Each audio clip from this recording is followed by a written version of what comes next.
বিসমিল্লাহির রহমানির রহিম। হে সমস্ত জগতবাসী, আজ আমি শামীম আলী চিশতি আপনাদের সামনে যে আলোচনাটি নিয়ে হাজির হলাম, সেই আলোচনাটি হলো যে আপনারা থাম্বনেলে পেয়েছেন কি, যে মানুষ তরিকত করে সাধনা করে অনেক কিছু মানার পরেও সেই মানুষটি আউলিয়ার কাতারে চলে যায়, কিন্তু তারপরেও সে হোঁচট খেয়ে যায়।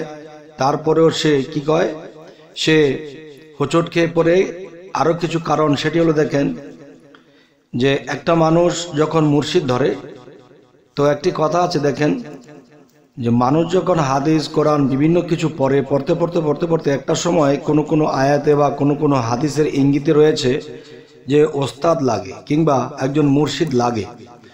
তো লাগলেও দেখা যায় এটা এড়িয়ে চলে। এমন করতে করতে এমন একটা সময় আসে, তখন সেই মানুষটি দেখা যায় তরিকত নেয় বা কোনো একটা কামেল মুর্শিদের হাত ধরে, কোনো কামিল মুর্শিদের কাছে বায়াত গ্রহণ করে।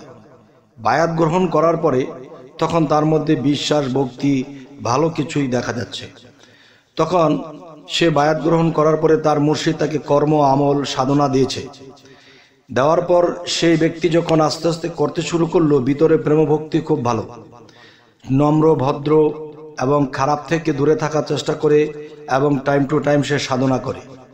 এরকম করতে করতে দেখা যায় যে সে ভালো অনেক দূর পর্যন্ত অগ্রসর হয়। অনেক দূর পর্যন্ত অগ্রসর হওয়ার পরে আস্তে আস্তে দেখা যায় সে কিছু দেখলো, সে কিছু বুঝলো, বা কেউ জিজ্ঞাসা করে কিছু, তা বলে দিল, সা সঠিক হলো।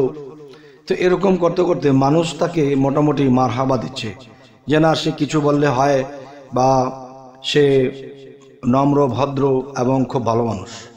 সে এরকম প্রশংসা পেতে পেতে এমন একটা পর্যায়ে চলে যায়, তখন দেখা যায় কি তার ভিতরে একটা অহংকার চলে আসে যে পৃথিবীতে এমন কোনো আউলিয়া আছে যে আমার জ্ঞানের সাথে পারবে, বা আমি কিছু জিজ্ঞাসা করলে কেউ বলতে পারবে। বা এমন একটা অহংকার চলে আসে, যদি কারোর সাথে কথা বলে তাহলে সে মনে হয় একজন ভক্ত নয়, সে মনে হয় গুরু হয়ে গেছে, তার মধ্যে গুরুর ভাব এসে গেছে, যেমন মুর্শিদ হয়ে গেছে, এমন কিছু ভাব তার মধ্যে কাজ করতে থাকে। যতটুকু পরিমাণে সে আল্লাহর কাছ থেকে বা মুর্শিদের তরফ হইতে কামাই করেছে, যতটুকু আমল করেছে, সাধনা করেছে, যতটুকু সে কামাই করেছে, অতটুকু দিয়ে সে ভাবতেছে যে আমি যে পর্যায়ে আছি, আমি মানুষকে বায়াত করতে পারবো, আমি মানুষকে হেদায়েতের পথে মানুষকে নিতে পারবো, মানুষকে সেই জ্ঞান আমি দান করতে পারবো। এমন কিছু বিষয় যখন একজন ভক্তের ভিতরে এসে যায়, তখন কি হয়,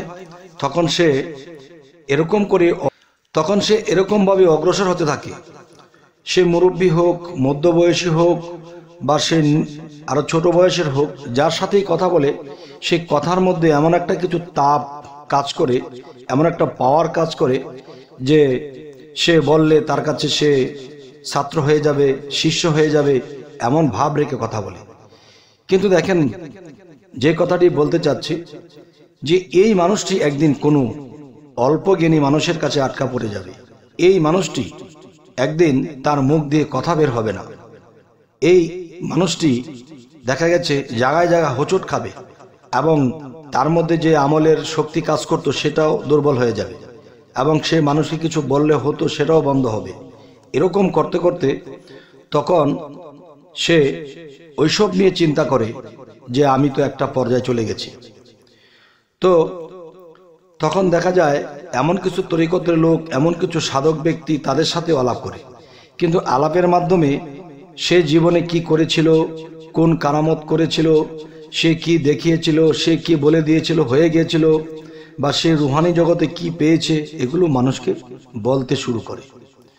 তবে তখন কি হয়, তখন দেখা যায় দিন দিন তার পাওয়ার কমছে, দিন দিন তার চেহারার মধ্যে যে নূর চলে যাচ্ছে, এবং দিন দিন সে এখন দেখতেছে সাধনা করলেও সে আগাতে পারছে না।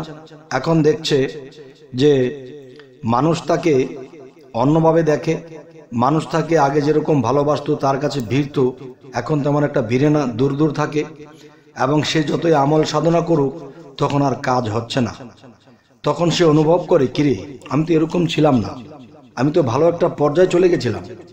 তাহলে বোঝা গেল কি, আল্লাহ কি বলেছে, আমি অহংকারীকে পছন্দ করি না, যে নিজেকে বড় মনে করে আমি তাকে পছন্দ করি না, যে আমার গোপন বেদ যেখানে সেখানে প্রকাশ করে দেয় আমি তাকে পছন্দ করি না, তাহলে আল্লাহর কাছে যদি অপছন্দের কোনো। তবে মূলে বিষয়ে যে আপনাদেরকে বলতে চাচ্ছি সেটি হলো, দেখেন, একজন মানুষ যখন তার ভিতরে সেই অহংকারের ময়লা, সেই বিভিন্ন যে সে একটা পাওয়ার পেয়েছে, সে আল্লাহর তরফ থেকে এই শক্তিটা পেয়েছে, তার মধ্যে যখন এরকম দেখা গেছে বলতে বলতে বলতে বলতে কিছু বলে ফেলে, সে যা না পারে তার থেকেও একটু বাড়িয়ে বলে ফেলে এবং মিথ্যা হয়ে যায়, সেই মিথ্যা শক্তি, মিথ্যার যে জিনিসগুলো সেগুলো হয়ে গেল ময়লা।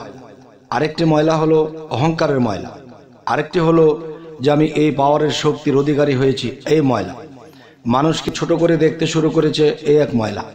যে আমি জানি কি না জানি এটা তো আর তারা জানে না, আমি যা জানি তারা তো তা জানে না, তো এই হলো এক ময়লা। তো এরকম করতে করতে সে অনেক ওলিদের কাছে, অনেক সাধকদের কাছে সে আটকা পড়ে যায় এবং দেখা যায় তার থেকে ঊর্ধ্বের লোকেরা এমন কিছু বলে দেয়, তখন সে এগুলো শোনেও নি, দেখেও নি, তখন সে চিন্তিত হয়ে যায় এবং তার ভিতরে জিদ নেয় যে তারা এটা বলছে, এটা তো আমি জানি না, এটা তো দেখিনি, তার মানে তাদের সাথে হিংসা শুরু করে দেয়। এরকম করতে করতে একটা মানুষ আউলিয়ার কাতারে চলে গিয়েও সেই মানুষটি আবার নিচে চলে আসে। তাই আমি বলবো, হে সমস্ত জগতবাসী, যে মুর্শিদের দেওয়া সাধনা করতে করতে করতে আল্লাহর তরফ থেকে যদি কেউ কিছু পেয়ে থাকে তা কাউকে বলতে হয় না, এবং যত জ্ঞানী আপনি হন না কেন, যত পাওয়ারের অধিকারী হন না কেন, এটা কাউকে বলতে হয় না, এবং নিজেকে অনেক ছোট রাখতে হয় এবং নিজেকে সবসময় পাপী মনে করতে হবে যে আমি নিকৃষ্ট, আমি পাপী। তো এরকম ভাব যদি কোনো মানুষের মধ্যে আনতে না পারে, তাহলে তার মধ্যে সেই ময়লাগুলো জমাট হয়। জমাট যখন হয়ে যায়, তখন আল্লাহ যদি চায় যে হ্যাঁ আমি তাকে কিছু পাওয়ার দেব, আমি তাকে কিছু জ্ঞান গুণ দেব, তখন আল্লাহ দেখে তার মধ্যে ময়লা বোঝাই হয়ে গেছে। দেখেন, ময়লাযুক্ত একটা পাত্রের মধ্যে যদি দুধ রাখা হয়, সেই দুধ নষ্ট হয়ে যায়।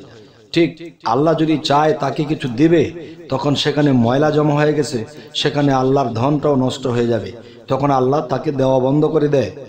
যদি সে কখনো বুঝতে পারে যে আমি যা করেছি এ পর্যন্ত সব ভুল হয়ে গেছে, তখন এরকম ভুল হয়ে গেছে মনে করে সে যদি শুধরায়, রাতের গভীরে যখন কান্দাকাটি করে আল্লাহর কাছে বলে যে হে আল্লাহ, আমি যা করেছি ভুল করেছি, আমার এই অহংকারী বিষয়গুলো আমার মধ্যে হয়ে গেছে, তুমি আমায় ক্ষমা করে দাও। 1 দিন 2 দিন 5 দিন 10 দিন এরকম 41 দিন পর্যন্ত যখন কান্দাকাটি করা হবে, এরপরে নিজেকে যখন শিশুর মতো বানানো হবে, নিজেকে যখন পাপী বানাবে, নিজেকে যখন সবার কাছ থেকে ছোট বানিয়ে নেবে, তখনই আল্লাহ তার প্রতি সদয় হতে পারে, তখনই আল্লাহ তাকে আবার আগের মতো করে ফিরিয়ে দিতে পারে। তাই বলবো, আজকের এই আলোচনাটি আপনাদেরকে যেটা বোঝাতে চাচ্ছি, যে একটা মানুষ আউলিয়ার কাতারে চলে গিয়েও সে শয়তানের কাতারে চলে যেতে পারে, ময়লাযুক্ত হয়ে যেতে পারে, তখন আল্লাহর কাছে সে পথভ্রষ্ট হয়ে যেতে পারে। তাই বলবো, অবশ্যই অবশ্যই আমাদের ধৈর্যশীল হতে হবে এবং আল্লাহর কাজ করে যেতে হবে, তখন আল্লাহর দয়া হবে এবং আল্লাহ আমাদেরকে একটা পর্যায়ে নিয়ে যাবে। আউলিয়ার স্তর আছে কয়েকটা, 1 হইতে 7টা পর্যন্ত স্তর। কেউ একটা স্তর লাভ করেই সে মনে করেছে কিছু একটা হয়ে গেছে, কেউ 3টা স্তর লাভ করে মনে করেছে সে একটা কিছু হয়ে গেছে, অনেক বড় কিছু হয়ে গেছে। তখন এরকম ভাবতে ভাবতে সে নিজেকে এমন জায়গায় নিয়ে যায়, তখন আল্লাহর অপছন্দনীয় একজন ব্যক্তি হয়ে যায়, তখন আল্লাহ তার দিকে ফিরেও তাকায় না। তাই বলবো, যদি আগের জায়গায় ফিরতে চান তাহলে অহংকার মুক্ত হন, এবং দেখা গেছে যে আপনি যা দেখেছেন তাও বলার দরকার নেই, বাড়িও বলার দরকার নেই, একেবারে তওবা করে একেবারে নিচে চলে যান আর সেজদায় পড়ে থাকেন, সেজদায় পড়ে কাঁদতে থাকেন যে হ্যাঁ আল্লাহ, আমি মানুষ হয়ে পৃথিবীতে আমি এসেছি, তুমি আমাকে পাঠিয়েছো, আমাকে তুমি শ্রেষ্ঠ মানুষ হিসেবে নিও, যা করা লাগে আমাকে তাই করাই নিও, আর আমার ভুল ত্রুটি আমায় ক্ষমা করে দিও। এরকম বলতে বলতে যদি আল্লাহ একবার কবুল করেলে, আল্লাহর মায়া যদি হয়ে যায়, তখন তাকে আমার সমস্ত কিছু ফিরিয়ে দিয়ে তাকে আউলিয়ার কাতারে নিয়ে যাবে। তাই বলবো, হে সমস্ত জগতবাসী, যে মানুষ পৃথিবীতে যারা আছে, তরিকতে আছে, তারা কিন্তু সাধনা করে অল্পের জন্যই আটকা পড়ে যাচ্ছে। তাই এই আলোচনাটি সকলেরই উপকার হবে যদি এই কথাগুলো কেউ মানতে পারে।